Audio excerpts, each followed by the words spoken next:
నిర్బంధం పార్ట్ 2 2021లో వచ్చింది. అంటే బండి సరోజ్ కుమార్ తీసిన సినిమాలు చూస్తున్నా ఈ మధ్య నేను. అంటే మొన్న పరాక్రమం చూసి ఆహాలు బాగా నచ్చి అతని పాత సినిమాలు చూడడం స్టార్ట్ చేశాను. అన్ని యూట్యూబ్లో ఉన్నాయి. అతని ఛానల్లో బిఎస్కే కల్ట్ గ్యారేజ్ అనేసి మాంగళ్యం చూశాను. దాన్ని యూట్యూబ్లో 2 కోట్ల మంది చూశారు. ప్లస్ అది ఫుల్ బూతులతో నిండిపోయింది. ఆ తర్వాత నేను 2020లో అతను రిలీజ్ చేసిన నిర్బంధం అనే ఒక 1:20 యూట్యూబ్ సినిమా చూశాను. అది ఓకే అనిపించింది. ఆ తర్వాత దాని కంటిన్యూషన్గా 2021లో నిర్బంధం పార్ట్ 2 వచ్చింది. ఇది ప్రాపర్ సినిమా లాగా 2 గంటల 15 నిమిషాలు ఉండింది. సేమ్ అన్నిటికీ యూట్యూబ్ సినిమాలు అతను ముందు చెప్తాడు, దీంట్లో బూతులు ఉంటాయి, సో మీకు నచ్చితే అంటే సినిమా నచ్చితే ఒక అకౌంట్ నెంబర్ ఇస్తాడు, ఫోన్ గూగుల్ పే చేయమని, అకౌంట్ నెంబర్ నచ్చితే వేయమని. అది స్టాండర్డ్గా ఉంది. ఈ నిర్బంధం 2కి 2 వర్షన్లు వదిలాడు. ఒకటి సెన్సార్డ్, ఇంకొకటి అన్సెన్సార్డ్. అంటే అన్సెన్సార్డ్ వచ్చేసి ఇంకా డైరెక్ట్ బూతులు ఏవైతే వాడారో అవి అన్నీ ఉంటాయి. సెన్సార్డ్లో ఈ బూతుల్ని బీప్ చేసినట్టున్నారు. నేను చూడలేదు బట్ నాకు బూతులు ఎంజాయ్ చేస్తాను కాబట్టి నేను అన్సెన్సార్డే చూశాను. బట్ సినిమా స్టార్ట్ అయింది. నాకు అన్ఎక్స్పెక్టెడ్గా నేను అసలు ఎక్స్పెక్ట్ చేయలేదు. అసలు ఇది పొలిటికల్ సినిమా అని నాకు అస్సలు ఐడియా కూడా లేదు నాకు. అంటే బండి సరోజ్ కుమార్ సినిమాలు చూస్తూ నేను అన్నీ ఈ బూతులు ఉంటాయి, సమాజం నుంచి టాపిక్స్ తీసుకుంటాడు. అంటే మొన్న వచ్చిన పరాక్రమంలో బూతులు లేకపోయినా అది ఒక చిన్న రివెంజ్ డ్రామా. ఫాదర్ తండ్రిని చనిపోవడానికి కారణమైన వాళ్ళని శిక్షించడం అంతే. పరాక్రమం వచ్చేసి ఆ థియేటర్ సినిమా ఆహాలో ఉంది. నేను మాంగళ్యం చూశాను. మాంగళ్యంలో ఏముంది, తను ఆడవాళ్ళ మీద ద్వేషం పెంచుకుంటాడు, తను ప్రేమలో విఫలం అవడం వల్ల. సో తిరిగి తప్పు రియలైజ్ చేస్తాడు, అంతే. అది ఆ సినిమా, అది మాంగళ్యం. నిర్బంధం 1 చూసేసరికి కోవిడ్ టైంలో పడిన కష్టాలు, ఈ లాక్డౌన్ వల్ల ఆ టైంలో జరిగిన రేపులు, అంటే నేరం చేస్తే శిక్ష అనుభవించాల్సిందే అనే పాయింట్తో అది ఎండ్ అయింది. సో నిర్బంధం 2 చూడాలి అంటే నిర్బంధం 1 కంపల్సరీ చూడాలి, ఎందుకంటే ఆ స్టోరీ కంటిన్యూ అవుతుంది దాంట్లో. ఇక నిర్బంధం 2 అసలు అన్ఎక్స్పెక్టెడ్గా ఏపీ పాలిటిక్స్ మీద వచ్చింది ఈ సినిమా. నేను అసలు ఎలా మిస్ అయ్యాను అసలు. 2021లో అంటే ఇప్పటికి 3 ఏళ్ళు అయిపోయింది. ఇప్పుడు ప్రభుత్వం కూడా మారిపోయింది. సో చూస్తే నాకు క్లియర్గా అర్థమైంది ఇది వైసీపీకి అగైనెస్ట్ కానీ క్లియర్గా అర్థమవుతుంది. బట్ ఇండైరెక్ట్గా చెప్పాడు. దానికి తోడు బండి సరోజ్ కుమార్ మనకు తెలుసు, అంటే ఆయన గురించి తెలిసిన వాళ్ళకి తెలుసు. అంటే ఒక సినిమా తీయాలంటే 24 క్రాఫ్ట్స్ పని చేయాలంటే ఆల్మోస్ట్ సగం క్రాఫ్ట్స్ ఈయన ఒక్కడే హ్యాండిల్ చేస్తాడు. ఈ సినిమాకు కూడా, అన్ని సినిమాలకు కూడా అతనే హీరో, అతనే ప్రొడ్యూసరు, అతనే డైరెక్టరు, అతనిదే స్టోరీ, అతనిదే స్క్రీన్ ప్లే, అతనిదే డైలాగ్స్. అవి కాకుండా music direction, lyrics, stunts, editing, photography, ఇక చాలా, ఇంకా దీన్ని కూడా అలాగే చేసుకున్నాడు. అవన్నీ కాకుండా ఫస్ట్ టైం అంటే నేను పరాక్రమంలో చూశాను, డ్యూయల్ రోల్ చేశాడు తండ్రి కొడుకులుగా. ఇక ఈ సినిమాలో వచ్చేసరికి 1 కాదు, 2 కాదు, 3 కాదు, 4 క్యారెక్టర్లు చేశాడు. అంటే ఒకప్పుడు సీనియర్ ఎన్టీఆర్ చేశాడు అలా దానవీర శూరకర్ణలు, అన్ని విభాగాలు అతనే చేసుకున్న, డైరెక్షన్, ప్రొడ్యూసరు, 3 రోల్స్ వేసి అలా మల్టీ టాలెంటెడ్ అతను. అలా అనిపించింది నాకు. అతను 4 క్యారెక్టర్లు ఈ సినిమాలో. వైఎస్ జగన్ క్యారెక్టరు బండి సరోజ్ కుమారే చేశాడు, చంద్రబాబు నాయుడు క్యారెక్టరు బండి సరోజ్ కుమారే చేశాడు. ఇక మన తెలంగాణ బీజేపీ అధ్యక్షుడు అప్పుడు బండి సంజయ్ అనే ఉండేవాడు, బండి సంజయ్ క్యారెక్టర్ కూడా మన బండి సరోజే చేశాడు. 3 కాకుండా ఇక 4వ క్యారెక్టర్ నిర్బంధం 1లో అతను చేసిన రంజిత్ రోలు కంటిన్యూ అయిందనమాట. సో 4 క్యారెక్టర్లు చేశాడు. అసలు ఎక్స్పెక్ట్ చేయలేదు నేను. అంటే ఏపీ ఎస్పెషల్లీ నాకు జగన్ క్యారెక్టర్ భలే నచ్చింది, భలే సెట్ అయ్యాడు, భలే చేశాడు జగన్ క్యారెక్టర్ని. ఇక అంటే కోవిడ్ టైంలో అంటే మన న్యూస్ ఛానల్లో చూసాం మనము. కోవిడ్ టైంలో అంటే జగన్ చెప్పిన అంటే పారాసిటమాల్ వేసుకుంటే కరోనా పోతుంది, ఇలాంటివన్నీ అన్ని ప్రతిదీ అంటే పాలిటిక్స్ మీద బాగా పట్టున్నట్టుంది మన సరోజ్ కుమార్కి. భలే అన్నీ కవర్ చేశాడు. అంటే అటు వైసీపీ వాళ్ళకి కానీ టీడీపీ వాళ్ళకి కానీ ఎవరికి నొప్పింపకుండా జగన్ మంచోడిలాగా చూపించాడు, చంద్రబాబు నాయుడిని మంచోడిలాగా చూపించాడు. ఏమంటే జగన్ పార్టీలో ఉన్న ఒక ఎమ్మెల్యే, అంటే గుడివాడని బ్యాక్డ్రాప్ తీసుకున్నాడు. గుడివాడ అంటే కొడాలి నాని ఎమ్మెల్యే కదా, కొడాలి నానిని విలన్గా చూపించాడు వైసీపీ సైడ్ నుంచి. ఇక టీడీపీ నుంచి ఇంకొక ఎమ్మెల్యే ఎవరో తెలియదు, నాకు ఐడియా లేదు. అతను అదే నియోజకవర్గం నుంచి ఎక్స్ ఎమ్మెల్యేగా చూపించారనమాట. సో వీళ్ళిద్దరు మెయిన్ విలన్స్గా పెట్టుకొని సినిమా నడిపించాడు. జగన్ని మంచి మంచి మంచి లీడర్గా చూపించాడు, చంద్రబాబు నాయుడుని అంతకంటే మంచి లీడర్గా చూపించాడు.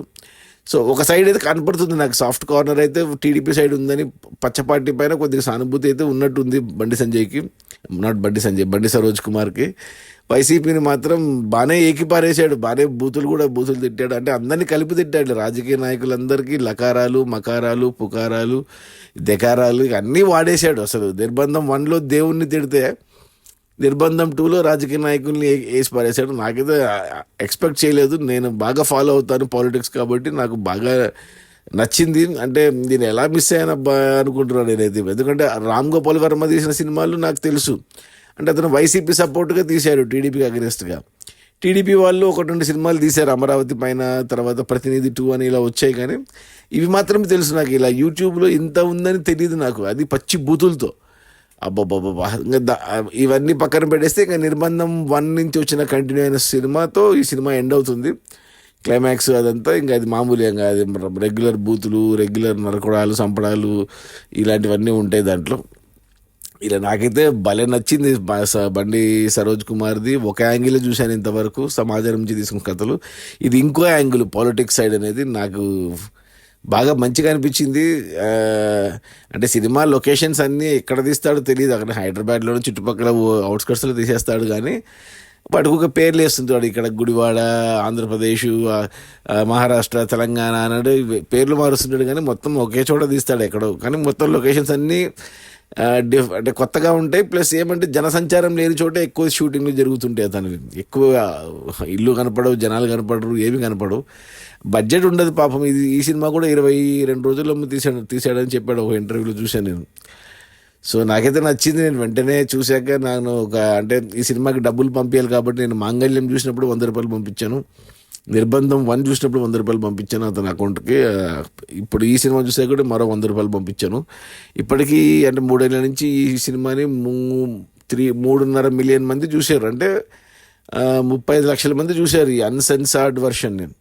ఆ సెన్సార్డ్ వర్షన్ని ఒక 4 లక్షల మంది దాకా చూశారంటే ఒక 40 లక్షల మంది చూశారనమాట ఈ సినిమాని. అంటే నేను 40 లక్షలు ₹1 పంపించింది, అతనికి 40 లక్షలు వచ్చి ఉండేవి. కనీసం ₹10 పంపిస్తే 4 కోట్లు వస్తాయి అతనికి. సో 4 కోట్ల వర్త్ సినిమా ఇది థియేటర్కి వచ్చింటే. సో ఆ లెక్కలో నేను అంటే అందరూ పంపరు డబ్బులు కాబట్టి ఒక ₹100 మామూలుగా బయట సినిమా చూడాలన్నా ₹100 పెట్టాలి కాబట్టి 100 అయితే పంపించాను నేను. ఇంకా ఉన్నాయి అతని ఛానల్లో చాలా ఉన్నాయి, అతను స్టార్టింగ్ నుంచి అన్నీ చూడాలనుకుంటున్నాను నేను. సో ఒక వారం రోజుల నుంచి నాకు ఈ బండి సరోజ్ కుమారే ఇంకా తిరుగుతున్నాడు. ఇంకా రేపు దేవర రిలీజ్ అయితే ఈ బండి సరోజ్ నుంచి తప్పించి నేను రెగ్యులర్ సినిమా దాంట్లో పడతాను.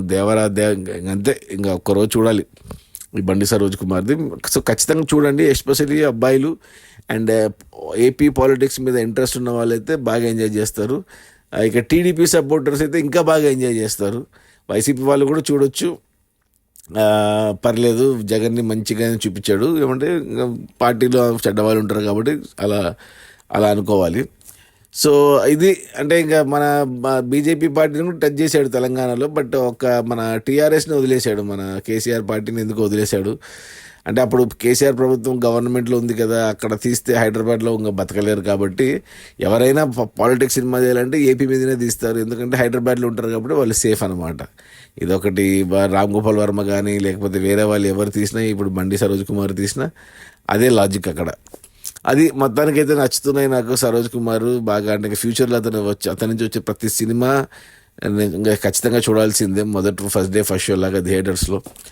సో అదైతే ఇన్ని రోజులు మిస్ అయినందుకు చాలా బాధపడుతున్నాను అసలు నేనైతే. కానీ మొత్తానికి ఇప్పుడు కవర్ చేస్తాను. కానీ అది మీరు కూడా ఆల్రెడీ మీరు ఫాలో అవుతుంటే బండి సరోజ్ కుమార్ని ఓకే, బట్ నాలాగే కొత్తగా ఒక వారం 10 రోజుల్లో పరాక్రమం నుంచి తెలుసుకుంటే కానీ ఇవన్నీ ఉన్నాయి యూట్యూబ్లో, అతని ఛానల్లో చూడండి. ఏమంటే ఇండివిజువల్గా చూడాలి, అబ్బాయిలు మాత్రమే చూడాలి, అమ్మాయిలు చూడలేరు, ఫ్యామిలీతో చూడలేరు కాబట్టి అన్ని బూతులు. అబ్బాయిలు మాత్రం బాగా ఎంజాయ్ చేస్తారు ఆ బూతులు అండ్ ఆ సీన్లు. అది మన బండి సరోజ్ కుమార్ నిర్బంధం పార్ట్ 2 యూట్యూబ్లో ఉంది. 3 ఏళ్ళుగా ఉంది, 2021లో రిలీజ్ చేశాడు. సో నాకు నచ్చింది. నా రేటింగ్ వచ్చి దీనికి 3 ఇస్తాను నేను. పరాక్రమంకి 3 ఇచ్చాను. పరాక్రమం యాక్చువల్గా 4 ఇచ్చిండాల్సింది, 3 ఇచ్చాను ఎందుకో మరి. బట్ దీనికైతే 3 ఇస్తాను. బాగా ఎంజాయ్ చేశాను నేను ఆ పాలిటిక్స్ని. ఇక నిర్బంధం 1కి 2 ఇచ్చాను రేటింగ్. మాంగళ్యం కూడా 2 ఇచ్చాను కొన్ని కారణాల వల్ల. ఇదైతే నేను రికమెండ్ చేస్తాను, ఎస్పెషల్లీ మగవాళ్ళు నా ఫ్రెండ్స్ కూడా రికమెండ్ చేస్తాను ఖచ్చితంగా చూడమని. నిర్బంధం 1 చూసి వెంటనే నిర్బంధం 2 చూడమని చెప్తాను. ఇంకా మాంగళ్యం కూడా ఇంకా చూడాల్సిందే. పరాక్రమం అంటే మొత్తానికి 4 సినిమాలు అయ్యాయి నాకు బండి సరోజ్ కుమార్వి. ఇంకా పాతవి కూడా ఎన్ని ఉన్నాయో చూడాలి. అది ఓకే. బాయ్.